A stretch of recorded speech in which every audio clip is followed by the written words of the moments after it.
అడిగారు కాబట్టి ఇప్పుడు నాకు ఇంత పని చేసి ఇంత సిచ్చు పెడితే నేను ఏ ముఖం పెట్టుకొని తిరిగా ఏ ముఖం పెట్టుకొని ప్రచారం చెయ్యా జనాలకు పోతే నీ బిడ్డే అయ్యా నువ్వేమో లెస్స చెప్పొచ్చినావు మాకు నీ బిడ్డనే నీ మాట వింటలేదు మేమెందుకు వినాలి నీ మాట అనే కాడికి వస్తట్టుంది ఎట్ట చేద్దాం ఏం చేద్దాం అని ఇప్పుడు పాపం పెద్ద మనిషికి తలకాయ నొప్పి లేచే కాడికి వచ్చింది కథ కాదానుల్లా కడుపులో పుట్టిన బిడ్డ కాదని కడకు జరిగి అయ్య మాట అన్న మాట లెక్క పెట్టకుండా ఎదుటోళ్లకు సంధిస్తే ఎవరికైనా బాధ అనిపించదా పాపం కేసీరావయ్య గుండెలో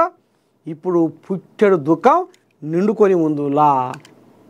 ఇప్పుడు నందినగర్కి వచ్చింది కానీ ఆయన తిన్న కూడా పెరిగి పట్టదు ఇక మొత్తానికి కేసీరావయ్య ఈ జూబ్లీ హిల్స్ ఉప ఎన్నిక చేయబట్టి కుడితిల పడ్డ ఎలుకోలే తనలాడుతున్నాడు నుల్లా పాపము నేడు క్యాబినెట్లో నిర్ణయం తీసుకునే అవకాశం సుప్రీంకోర్టు హైకోర్టు ఆదేశాల నేపథ్యంలో కీలక నిర్ణయాలు నవంబర్ 20 తర్వాత స్థానిక ఎన్నికలు స్థానిక సంస్థలకు రాష్ట్ర సర్కారు ఇదివరకే సై అన్నా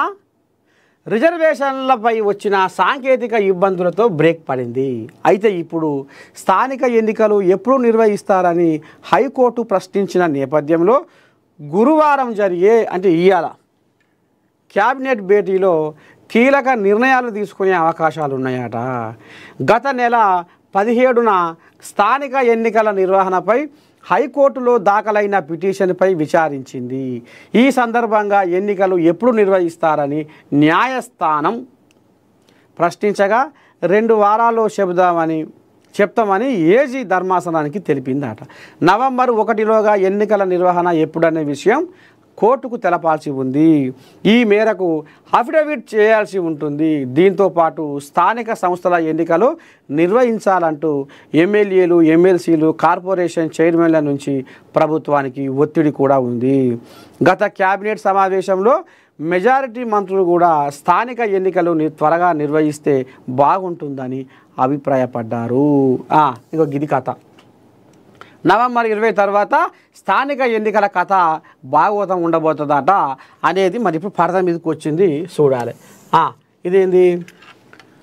జూబ్లీ హిల్స్ నామినేషన్లలో స్ట్రేట్ రికార్డు నవీన్ యాదవ్ సునీత నామినేషన్లకు గ్రీన్ సిగ్నల్ ఇక ఆయనకు కూడా వచ్చింది అనుకో ఎవరికి లంకర దీపక్ కూడా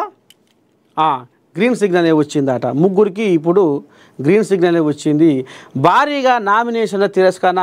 తిరస్కరణ జరిగిందట ఇక కొన్ని కోళ్యాగలు ఇక మరి ఎట్ట నింపినాయో ఏం కాదో ఆతరబాదల కొన్ని కోళ్యాగలకు తిరస్కరణ అయిందట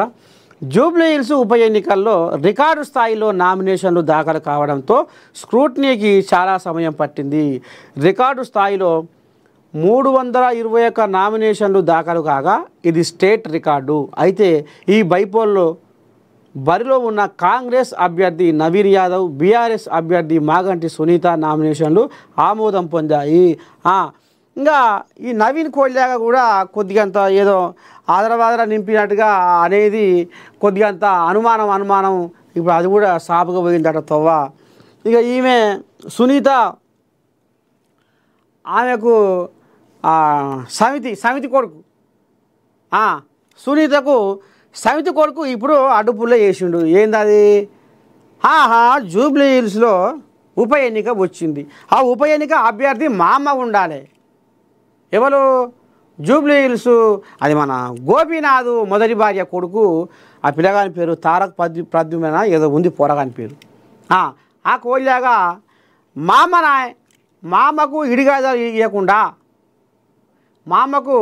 ఇడిగాయుధం ఇవ్వకుండా ఎట్లా ఆమెని భార్యగా మీరు స్వీకరిస్తారు అని ఎన్నికల సంఘానికి ఇక ఈయన లేఖ రాసిండట అసలైన భార్య మామ ఎవరు ఆమె సునీత నడవంగా దొరికించుకొని సునీత నేను గోపీనాథ్ భార్య అని చెప్పుకుంటేందుకు ఆమెకి ఎట్లా నోరు వస్తుంది ఎవరా సునీత